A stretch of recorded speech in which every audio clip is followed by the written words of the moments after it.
আজ নিয়ে এলাম একদম তেল ছাড়া বিকেলের একটা দারুণ টিফিন তৈরি করার জন্য আমি এখানে কিছুটা চিড়েকে ভালো করে ধুয়ে নিয়ে 5 মিনিট জলে ভিজিয়ে রেখেছিলাম।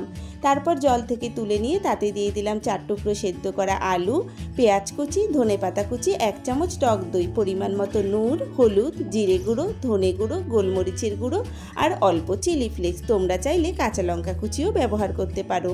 সমস্ত উপকরণগুলোকে ভালো করে মেখে নিয়ে তারপরে এরকম গোল গোল বলের মতো করে নেব আর তারপরে 2 হাতের সাহায্যে আমি চ্যাপটা করে নেব।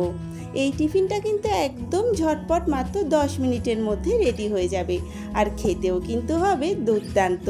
তারপর একটা ফ্রাই প্যানে বাটার দিয়ে আমি এগুলোকে এপাশ ওপাশ করে লাল লাল করে ভেজে নেব। ভিতরটা হবে যেরকম নরম, বাইরেটা হবে সেরকমই মচমচে। একদম অল্প সময় রেডি হয়ে গেল আমাদের বিকেলের দারুণ টিফিন। ভালো লাগলে চ্যানেলটা সাবস্ক্রাইব করে